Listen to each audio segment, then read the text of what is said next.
The grand chamber of the Altherian Academy glimmered with crystalline walls and floating light orbs, casting rainbow reflections across the polished floors. Representatives from dozens of species had gathered for the ceremonial pairing of guardians, a tradition meant to select human allies to bond with Altheria's gifted children. Each child possessed unique abilities, ranging from telepathy to elemental manipulation, and humans were invited to choose a partner who would assist, protect, and learn from them. I, Lieutenant Jace Rowan, had been chosen as a candidate due to my experience in interstellar diplomacy and survival training. I was eager but apprehensive. Around me, dozens of other humans whispered, discussing which child they hoped to select. The children were lined up in ascending order of skill recognition, their visages glowing subtly to denote potential. When I reached the front, the Altherian mentor, a tall, shimmering figure named Calith, gestured toward the line. "Choose wisely, human," Calith intoned. "Your bond will determine not only your survival, but the future of your sector." My eyes scanned the group. Most children were striking, luminous skin, harmonious features, confident postures. But one stood apart. Her hair was unkempt, her eyes duller than the others, her frame smaller and hunched slightly. Around her, the other humans whispered, some stifling laughter. "The ugly one," one remarked. Why would anyone choose her? I felt no hesitation. Something about her presence drew me in, not beauty, but awareness, a quiet intensity. I extended my hand toward her. "I choose her," I said firmly. A ripple of laughter passed through the chamber. The mentors exchanged glances, some incredulous, others curious. Even Calith paused, studying me. "Interesting choice, human," he murmured. "Very well. She shall be yours." The girl stepped forward, her movements hesitant, and placed her hand in mine. At that moment, a subtle vibration passed through my body. Her energy signature was unusual, not raw, flashy, or overtly powerful like the others, but precise, intricate, and almost musical in quality. You feel it too?" she whispered. I nodded. "Yes. "There's something remarkable about you." Training began immediately. Other humans and their selected children practiced displays of skill, telekinetic lifts, elemental bursts, mental projections. My partner, who I learned was named Silra, seemed timid at first. Her initial attempts were weak, her motions uncertain. The laughter and murmurs of doubt persisted. "See? "She's useless," one human scoffed. But I noticed patterns. When others were distracted, Silra studied their movements and adapted. She didn't just mimic, she calculated, predicted, and integrated. One day, while practicing a simple energy barrier exercise, she combined subtle gestures and timing in a way no other child had attempted.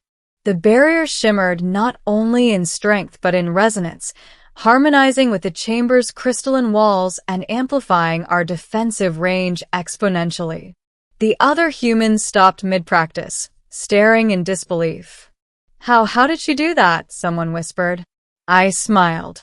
"I told you, she's special." Word of her unique gift spread quickly.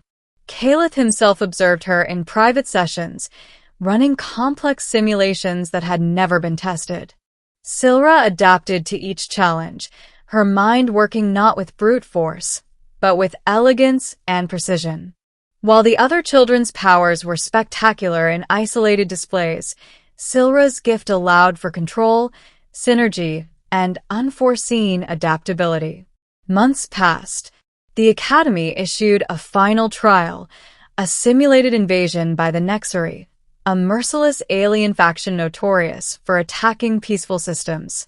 The chamber transformed into a holographic battlefield spanning an entire quadrant. All human-child pairs were deployed to strategic positions. Chaos erupted instantly. Firestorms, simulated gravity collapses, and telekinetic strikes tested every participant. Many human partners struggled, their children's raw power proving overwhelming without guidance. I found Silra beside me, calm, analyzing the battlefield. "Trust me," I said. "Follow my lead." She nodded, and together we moved. Silra's abilities unfolded like a masterful strategy, weaving barriers, redirecting attacks, and neutralizing threats with minimal energy expenditure. Other children's abilities were unpredictable, often causing collateral disruption. Silra, however, harmonized our position with the environment, amplifying both her skill and my tactical commands. By the end of the simulation, the Nexari forces were neutralized, their holographic ships disabled, and all civilians saved in the scenario. Observers erupted in astonishment. No other human-child pair had performed so flawlessly. Even Caliph, who rarely displayed emotion, inclined his head in approval. "You chose wisely, human," he said. "Your partner's gift is rare and extraordinary. Beauty, skill, or spectacle are not measures of worth. Precision, harmony, and understanding, these are the hallmarks of true power." From that day forward, Silra became a symbol of latent potential. Humans and Altharians alike studied her methods, seeking to replicate the principles she demonstrated. She was no longer the ugly or underestimated child. She was a master strategist, a harmonizer, and a force capable of influencing outcomes far beyond raw displays of power. As for our bond, it deepened. Silra learned to trust my judgment, and I learned to rely on her insight. Together, we became a formidable team, balancing human adaptability with her precise, calculated power. On missions beyond the Academy, facing real threats and hostile systems, her gift saved countless lives, and our partnership became legendary across sectors. The laughter and ridicule that greeted our initial pairing faded into memory, replaced by respect, admiration, and awe. Every sector official, every fleet commander, and every alien diplomat who had doubted her now recognized a profound truth. True strength is often hidden beneath humble appearances, waiting for someone perceptive enough to see it. In time, Silra and I were assigned to the Galactic Vanguard, an elite unit deployed to stabilize war-torn regions and mediate disputes. Each operation tested her abilities in new ways, and each time, she exceeded expectations. Civilians called her the Harmonizer, enemy commanders feared her strategic insight, and historians later recorded her name as one of the most influential figures in interstellar cooperation. Reflecting on the beginning, I often smiled. The moment I chose her, the one everyone mocked as the ugliest, was the moment that changed everything. It was a lesson I carried forward. Appearances deceive, popularity is fleeting, but the measure of potential lies in unseen depth, patience, and the courage to trust the unexpected. When young cadets asked me why I had picked Silra, I always replied simply, "She wasn't the strongest. She wasn't the brightest. But she was special, and I knew she would change the galaxy."